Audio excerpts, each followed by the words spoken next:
I've been doing this for 12 years, off and on, with volunteering and with career.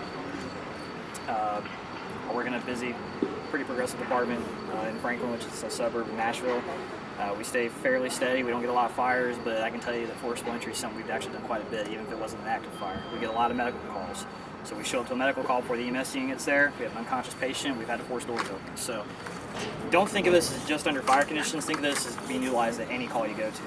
A wise person told me to, whenever you're dressing out, to expect fire when you pull up. I say expect anything, because I've seen guys go to fire alarms and it turns out it's a domestic in progress, or it's an assault taking place, and somebody pulled the fire alarm because they didn't know what else to do. They didn't know to call 911. So, but anyway, so that's my little bit of advice I'm going to give you. You okay, buddy? I'm glad you're all right. What you know about water? So we're going to talk a little bit about Forcible Entry. We did shut one of the props down just so the instructor could go inside, help out with some of the interior stuff that's going on. We're really having a hard time keeping up. You guys get beat up pretty bad in there. So we're going to try to do both inward and outward swinging doors. The main purpose of what you were going to do here with me was going to be the commercial outward swinging doors. So show of hands who has actually forced a door, either in real world or whatever.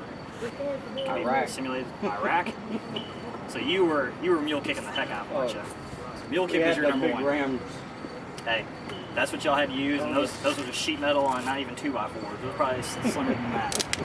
But so you've actually forced doors before? Okay. You?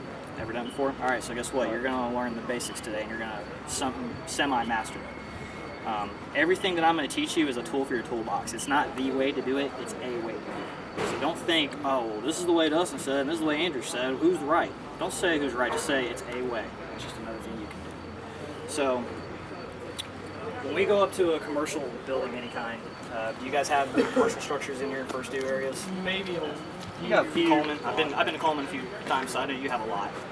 But where is the most likely place you're going to see a heavy resistance steel door on the commercial structure? Where's it going to be? back door. It's going to be in the back door most of the time. You're absolutely right. A lot of times you see storefront doors, they have windows on them, but then you go to the back side where all the utilities are, where the supervisor room is, and then you run into something like this, and you're like, man, they're not making any progress going through the front. Let's see if we can get to the rear. Or worse yet, you have somebody who is possibly trapped, or a firefighter's made an entry and he's made it to the back and he can't get out the back door. Guess what? You're it. If you show up with a tool in your hand, you better be ready to work. So, I'm going to talk a little bit about the prop. I've already secured it so you can't see right with it. So if you guys want to come on over here, we'll look at the prop a little bit. Do you know your typical depth for your door? If you're trying to sink a tool in, like how far you go before you hit a stop?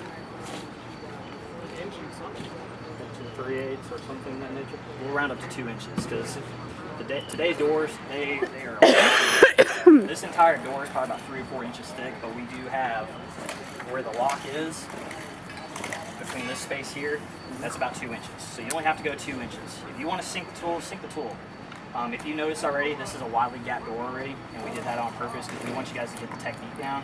The other stations have a good place to gap, so you can master gapping either with a wedge, bags, max, I mean, whatever you use, that's your preference. What I want you to do today is get the technique down, how to do it, and maybe some other modified options to get this door open. So we've already talked about our commands of gap, set, force. Gapping is really not going to be an issue. Setting is going to be your number one priority. Obviously, we're going to try before we pry. As you can see, there's really nothing to pull this door. You know it's going to be shut. I'm going to tell you it's shut. All right. The resistance we put inside here, we're going to start with light, and I know that I say light, and sometimes I grab the wrong piece, so it may be heavier when you start. If it's that way, I didn't do it intentionally.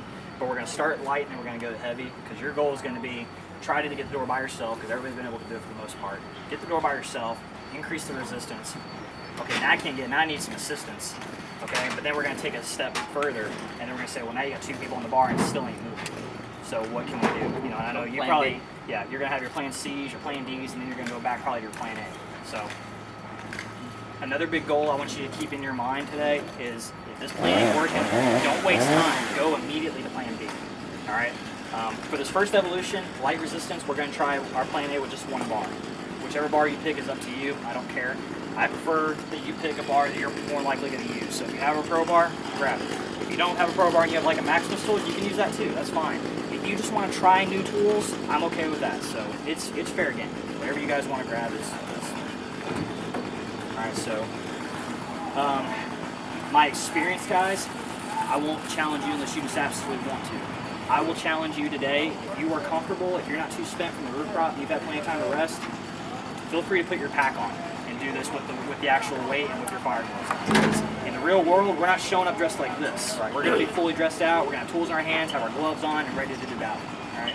So if you want to do that, it's up to you. If not, you're mastering the technique down today. So if you want to start small and work your way up, that is totally fine. So Bless you. whatever y'all want to do. Bless you. So Oh, who's going to go first? I thought you sneezed. Maybe one of the. Do you want me to get your pack, babe? New guy. I say new guy because you never know. I say new guy because you're on board. Do you want your pack? Do you want your pack? Oh.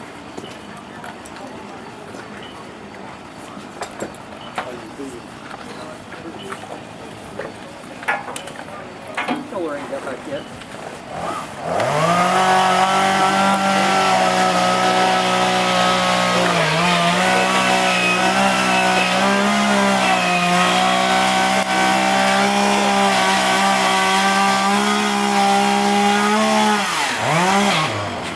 You want tackle that?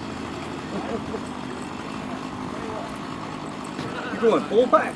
Woo. I think I'm gonna go that way.